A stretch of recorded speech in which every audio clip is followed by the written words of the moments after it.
Olá pessoal, aqui é o Velgas, hoje é dia 10 de junho de 2025. Insatisfação dos soldados russos contra os seus comandantes. Ucrânia e Rússia iniciam a maior troca de prisioneiros de guerra. Quero convidá-los a inscrevam-se no canal, deem um like, compartilhem com suas redes sociais e façam os seus comentários. Eu conto com vocês que não são inscritos para inscreverem-se no canal. Muito obrigado. As perdas no exército russo estão atingindo níveis catastróficos.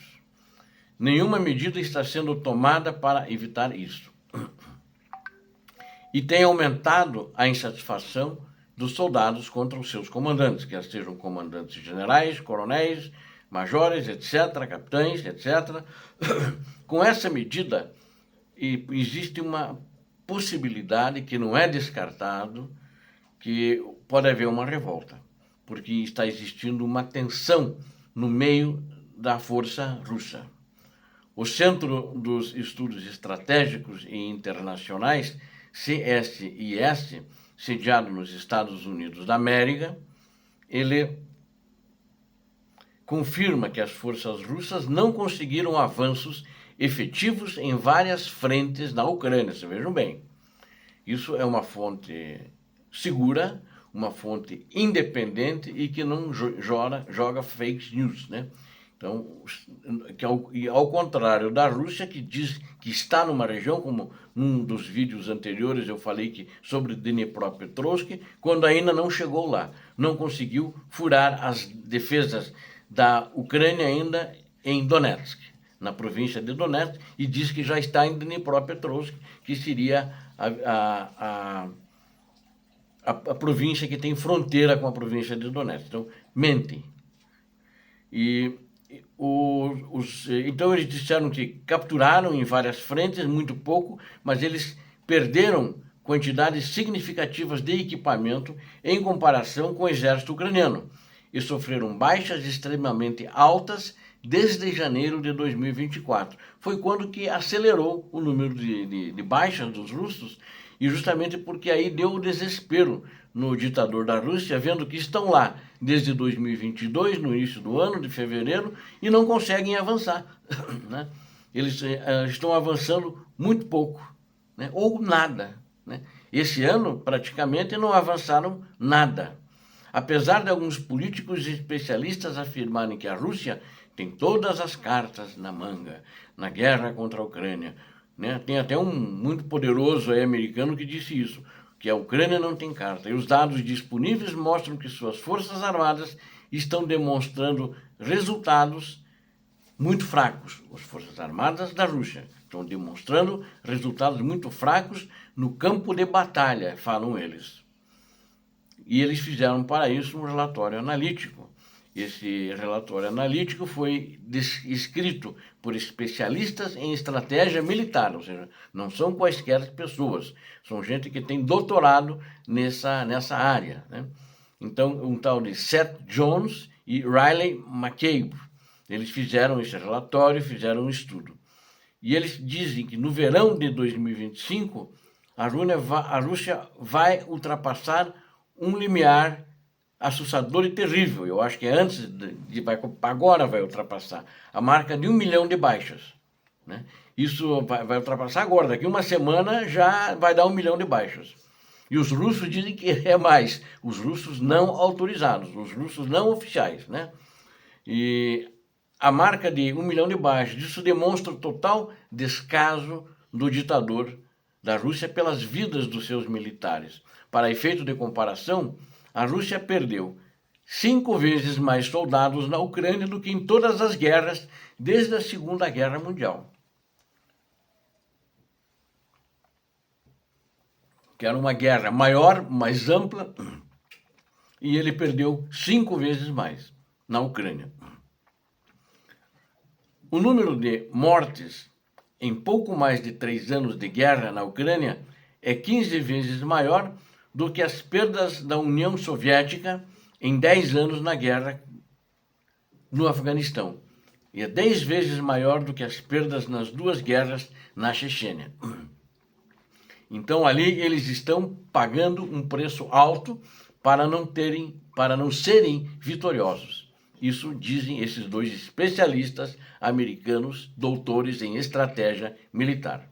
Ao mesmo tempo, as tropas russas, elas têm avançado na média, se veja, o número médio, na Ucrânia. Não, eles não têm avançado como um todo na Ucrânia.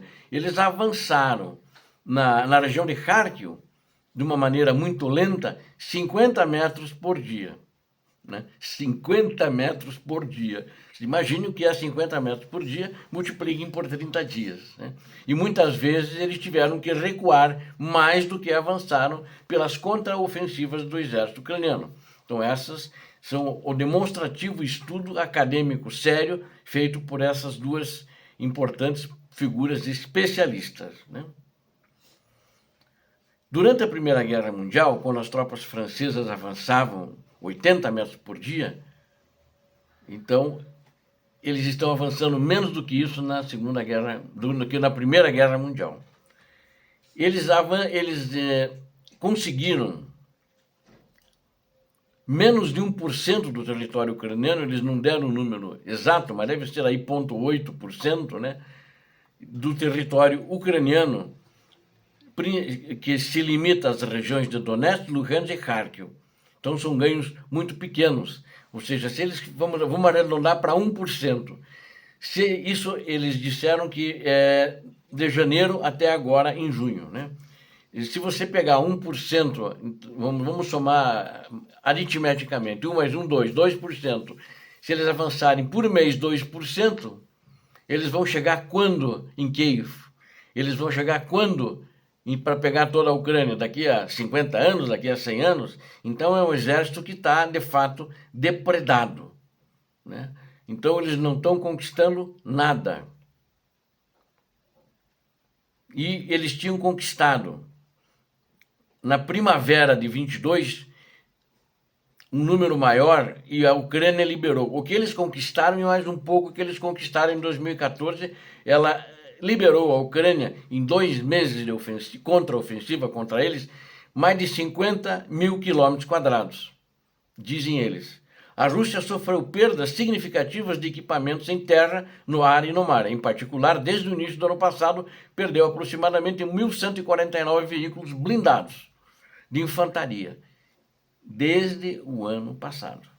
Né? Então, não é todo o período dessa guerra, a segunda fase avassaladora da guerra.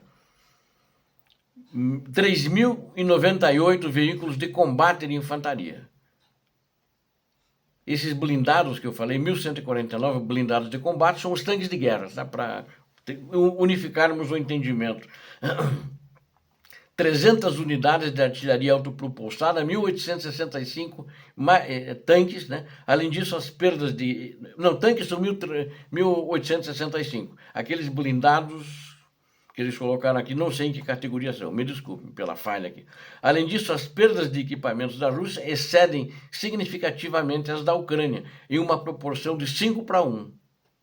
Então, eles perdem, quando o ucraniano perde um equipamento, eles perdem 5. Isso foi enfatizado por esses especialistas. E lembram como a Rússia lançou essa ofensiva na região de Donetsk, agora em 2023, que ela conquistou Advilka, conquistou Bakhmut, há muitos meses, a duras penas, muitas baixas, e agora está, desde 2024, estacionada em Pokrovsk, que não consegue avançar desde fevereiro, ou seja, há mais de um ano. Né? Então, elas tentaram ir até Pokrovsk e não conseguiram. Então, é um estudo muito interessante, e aí eu quero perguntar para aqueles que gostam de dizer, não, a Rússia está avançando devagar, mas vai ganhar a guerra. Vai ganhar quando? Daqui a 100 anos?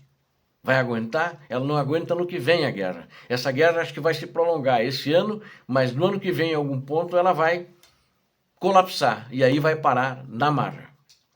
Enquanto isso, a Ucrânia e a Rússia iniciam a maior troca de prisioneiros de guerra. É acertada lá em Istambul, na segunda reunião que aconteceu lá. Ela tinha parado, quero primeiro falar por que ela parou, ela ia acontecer entre sexta e sábado passado. Sexta-feira era para ser a primeira troca, a Ucrânia não aceitou.